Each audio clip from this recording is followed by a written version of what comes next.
Hi, Dave. Crystal Rich. Now facing Garrett Cole for the second time in the series, what does the presence at the plate have to be for your offense to get the best possible result against him, knowing that he'll make some adjustments? I think with Garrett, he likes to pitch at the top of the zone. There's going to be velocity, and I think for us just to, just know where the top of the zone is, and try to get into good counts, and be disciplined and expect a good pitch to hit. Hey, Dave. When you watched Jack in Game 5 against the Mets and then Jack in Game 1 of this series, what were the biggest differences that you saw that, changed the level of success he had in those two games? I think in Game 5 he was under the weather. I know he was. He was under the weather. He was kind of on day 3 of something, so he just didn't have the strength. Certainly the stuff speaks to that.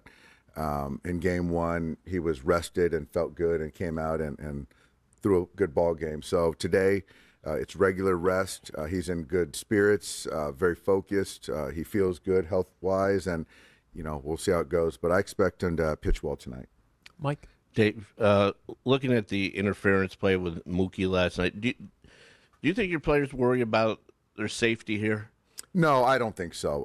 And if there's one player I don't think that is worried, it'd be Mookie, given that he played a lot of games in this ballpark. It was just an unfortunate circumstance. I'm glad it was dealt with the right way, and we can just move on to tonight. Well, I was going to follow up with that. As far as dealt with the right way, do you think they struck the appropriate measure? I think so. As I understand it, they got booted, and we didn't need them to be here, so they refunded their tickets. So that's perfect, right? Go to Barry, then Jim. Hey, Doc. So globally, when did this whole notion of high leverage and low leverage relievers start kicking in? I don't remember it any earlier than this year, and I had long talks with Torey Lovello about it this year. What's your take on all that?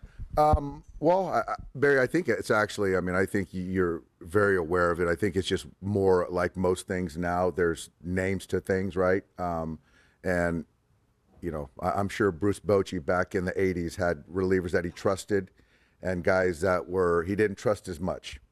And so he used them in different situations. So I think now, to quantify things or give things a name, I guess high and low leverage just kind of speaks to that. So, to that point, Bochy had, Trevor. Most teams had a stud closer, and then the rest of their bullpen fell in line behind that, whether they were setup guys or whatever they did. Now the notion of a high level closer seems to have dissipated. Nobody can stay in the job for that long. You had Kenley for a long time, but since then you've had kind of like a rotation of closers. What's happened with that? Yeah. So, starting pitching back in the day, even as far as 20 years ago, went deeper in the game. So you didn't need as many relievers, number one. And so what happened with Kenley? He's with the Red Sox. It's a different roster. I do like the fact that we have different guys that have finished games, because it kind of protects against usage, a guy being down, different part of the lineup, lefties, righties, and it's worked out well for us as far as, games at the end of the innings at the end of a game, how our success rate. And just one last one on this. You as a manager, would you rather have a relief staff that could really, you could sock in and out of anything, that all these guys could do whatever you needed them to do in any circumstances than what you have now? Well, I would argue, Barry, that our guys can do whatever I ask of them, and I've shown that, pitching them in the middle of the game, late in games, versus lefties, versus righties, and so I think I'm afforded with the luxury of having my cake and eating it. I'll go to Jim on your right, Dave. Jim Hill. Skipper, Jim Hill, KKL9 News. Your players have you to calm them down in moments like this. Who calms you down, or how do you keep your cool, calm, and collectiveness in these moments where it's, we could win the whole thing tonight? I have a good poker face. I think when I expend all my energy on the players and kind of the process of how you get through a game, prepare for a game. That's as much bandwidth as I can handle. So, yeah, I don't know who keeps me calm, Jimmy. Go to Clinton, second row on your left, Dave. Doc, moving back to last night, is there any, after a night of sleep, where you say last night might have changed that decision, or conversely, one where you said we actually did that well, even though there was a loss? I think the question, if I could foresee the future, I would do some things different, right? Given your question, an honest answer is I wouldn't have. I wish the ball wouldn't have popped out of Gavin's glove, the Volpe double. I wish we could have kept it so Weaver would have had to stay in the game. But as far as kind of leverage and how we use guys, what Landon Knack did for us, I don't think we could have asked anything more of 4 innings and given up 1 run. I don't think any relievers could have done the same thing, or we could have asked for more. I liked Hudson versus Volpe right there. On pitch number 20, he just didn't make a pitch, and Volpe, you got to give him credit. So I really wouldn't have done anything different. So I think right now we're in a good spot. We're in a great spot, and our focus is just to win a game tonight. Bill Plaschke in the third row. Yeah, Doc, you really seem to identify with this team. Do they remind you of you? They do. They're just more talented, but they do remind me of me. I had the toughness, but I didn't have the talent of Mookie Betts. But, yeah, I think so. And I think that's the way it should be. Fourth row. I love people that fight. And I don't know if it's my football background, but, the playoffs, as I've said many times, it's a fight. It's a scrap. It's a dog fight. It has to be that way. Yeah. Fourth row on your right, Andy. Hey, Dave. You've talked a lot over the years just about the closeness of the bond with the 04 team in Boston. Over the past, 24 hours, I'm just curious if any of those fellows have reached out to you to suggest nipping this thing in the bud and protecting that group's place in history. You know what? No, they haven't. We are still very close, but I haven't gotten those texts, Andy. And that's more incentive for me. So thank you for that. Yeah, there's one comeback. There's one comeback, and that's all there needs. Yeah, I'm just curious if getting a message like that would be uplifting or very irritating at this time. Maybe a little bit of both, like most things, right? Good. Jason and Tyler. Dave, do you ever look at the names of the starting pitchers that you have in the IL and ask yourself, how did we ever get to the World Series? And B, do you ever think about what might have been this week? A little bit, but I try to keep that to a small group of people and make sure the players don't hear that. But it's crazy. I mean, our roster is constructed so well, so deep. Jason, it's like, but we've been on teams where it's like the best teams we had in the optimum situations, and we didn't, win the last game of the season. And so this is a different team, a very close-knit team, a very talented team.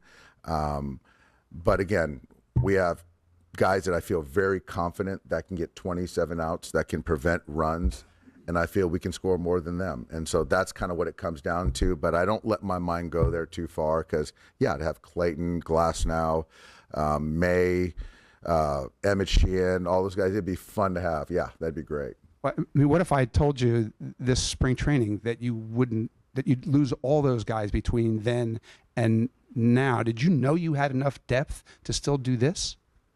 Did I know? No, I didn't. Because to be quite honest, I didn't know who Ben Casparius was at the start of the season. So to that point, and Edgardo Henriquez, who pitched big innings for us in the DS and CS. So I didn't know those guys. So I would say probably not. Tyler back there. Yeah, Dave, and you didn't have Jack Flaherty either. And when you think about the moves you made at the deadline with Flaherty and Edman and Kopech, did you know at the time that they would end up having the impact that they've had? And what was your initial reaction to getting those guys? I did know they would have this impact, and they just made complete sense for our roster.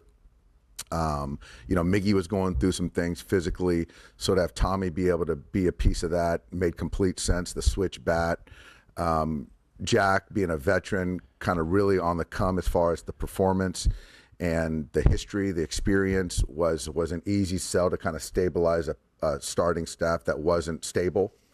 And then to have Kopech, a neutral guy with a big arm, just feeling like you can get some more out of him in a different environment. And so, yeah, our front office, Andrew and the guys, they nailed it. Standing in diagonal. Ed? Hi, Dave. Being at 3 wins tonight, is it the same as 3 wins against Tampa going into this emotionally, intellectually for you? Is it the same as it was the first time? As far as 2020,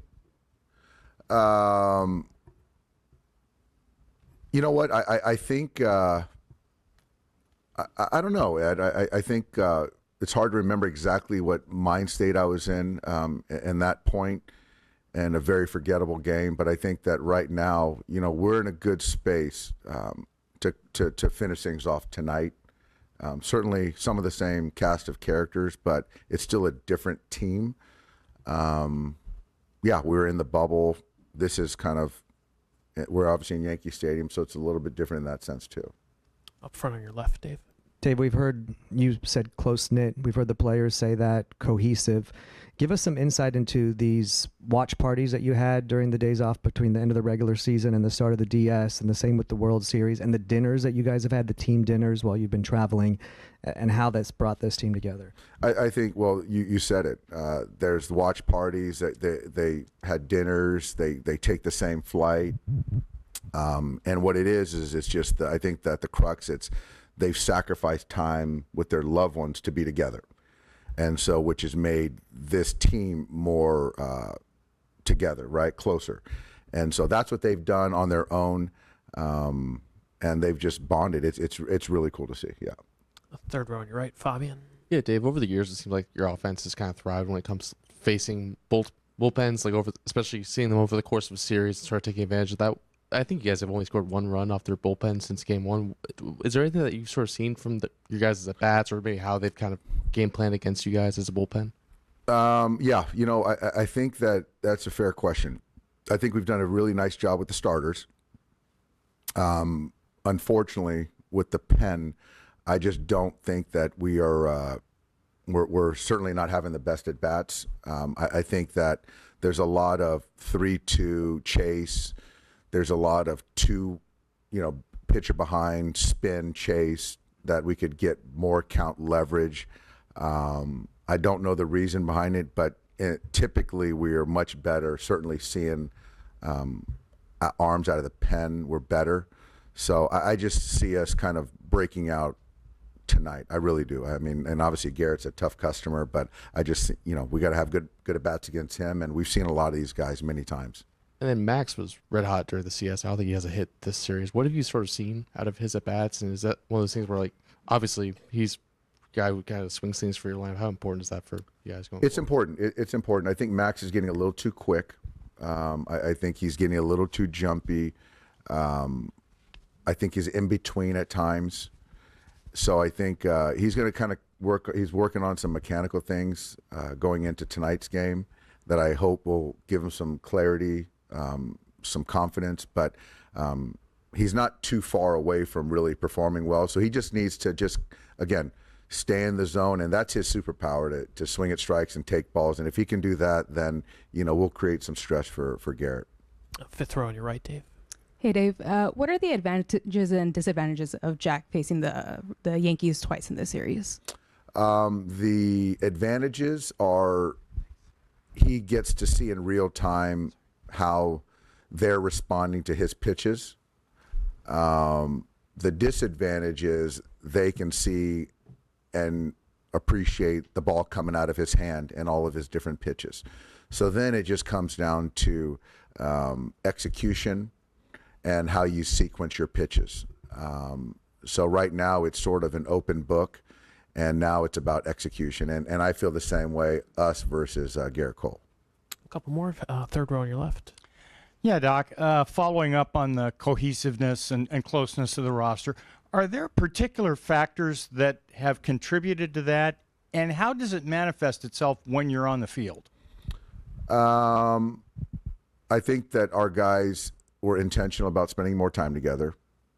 I think that with injuries, of not giving yourself an out an excuse not to win 11 games in October, I think, was a part of it.